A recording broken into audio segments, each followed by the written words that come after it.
नमस्कार, बहुत स्वागत है आपका। आप देख रहे हैं ग्रैंड धर्मासन मार्ग। भगवान शिव को बिल्वपत्र बहुत प्रिय है।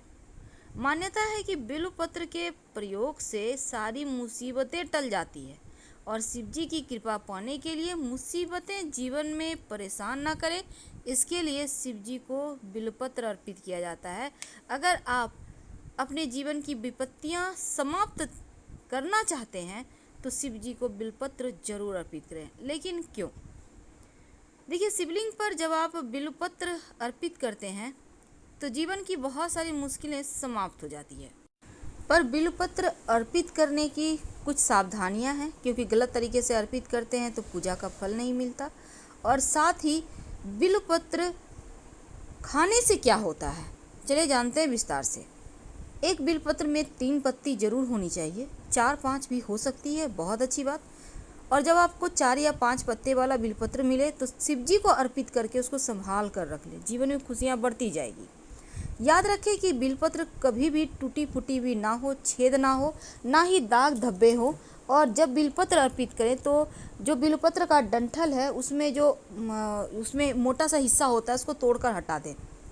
और जब आप बिल्वपत्र अर्पित करते हैं तो हमेशा उल्टा अर्पित करें, यानी कि बिल्वपत्र का चिकना साइड शिवलिंग की तरफ होना चाहिए।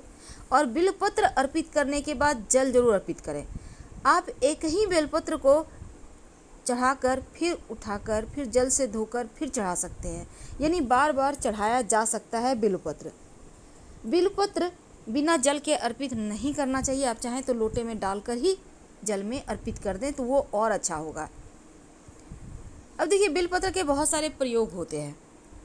अगर विवाह में दिक्कत आ रही हो तो 108 बिल्वपत्र पर हर चंदन से आपको राम लिखना है हर एक बिल्वपत्र पर, और एक एक करके नमः शिवाय का जप करते हुए शिवलिंग पर अर्पित करते जाएं।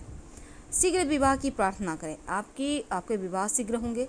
लेकिन अगर बीमारी से परेशान हैं तो 108 बिल्वपत्र ले लें। एक पात्र में आप चंदन का इत्र ले लें और बिल्वपत्र को एक एक करके इत्र में टच करते जाएं और फिर आप शिवलिंग पर अर्पित करते जाएं और बोलते जाएं ओम होंग जुंग सा, और फिर अंत में जल अर्पित करें। आपके स्वास्थ्य की हर समस्या दूर हो जाएगी। माना जाता है बिल्वपत्र का रस अगर आंखों में डालें तो ज्योति बढ़ती है। अगर बिल्वपत्र का काढ़ा बनाकर शहद में मिलाकर पिए तो खांसी में राहत मिलती है। और अगर बिल्वपत्र का रस आप रोज सुबह पिए तो सर दर्द पुराने से पुराना भी समाप्त हो जाता है। तो ये तो थी बिल्वपत्र की महिमा। पर क्या आपको पता है कि शिवलिंग पर अगर आप दूध में बिल्वपत्र डालकर शिवलिंग पर अर्पित करें, 108 बिल्वपत्र ले लें और एक कटोरी में दूध ले लें, एक एक बिल्वपत्र उठाएं और दूध में डुबोकर शिवलिंग पर अर्पित करते जाएं और मंत्र बोले ओम नमो भगवते महादेवाय। तो इस तरह से प्रार्थना करने से संतान की प्राप्ति होती है। शिवलिंग पर चढ़ा हुआ बिल्वपत्र खाने से स्वास्थ्य की किसी भी तरह की समस्या नहीं रहती, बड़ी से बड़ी परेशानी समाप्त हो जाती है। बिल्वपत्र जो शिवलिंग पर चढ़ाया हुआ है उसको खाने से जीवन की हर मुश्किल, हर बाधाएं भी समाप्त हो जाती है। तो फिलहाल आपसे विदा लेते हैं। बिल्वपत्र जरूर खाएं और जीवन की मुश्किलें आपकी समाप्त हो जाएगी। बहुत फ़ायदे हैं। धन्यवाद। हम फिर मिलेंगे। जानकारी अच्छी लगे तो लाइक और सब्सक्राइब करें और अपनों के साथ शेयर भी करें। ज़्यादा जानकारी के लिए आप हमारे वेबसाइट पर आ सकते हैं। वेबसाइट का लिंक आपको डिस्क्रिप्शन में मिल जाएगा। आप चाहे तो गूगल पर भी सर्च करके आ सकते हैं granddharmasanmarg.com। अब आपकी अपनी भाषा में उपलब्ध है, किसी भी भारतीय भाषा में। आप वेबसाइट का आनंद उठाएं। धन्यवाद। फिर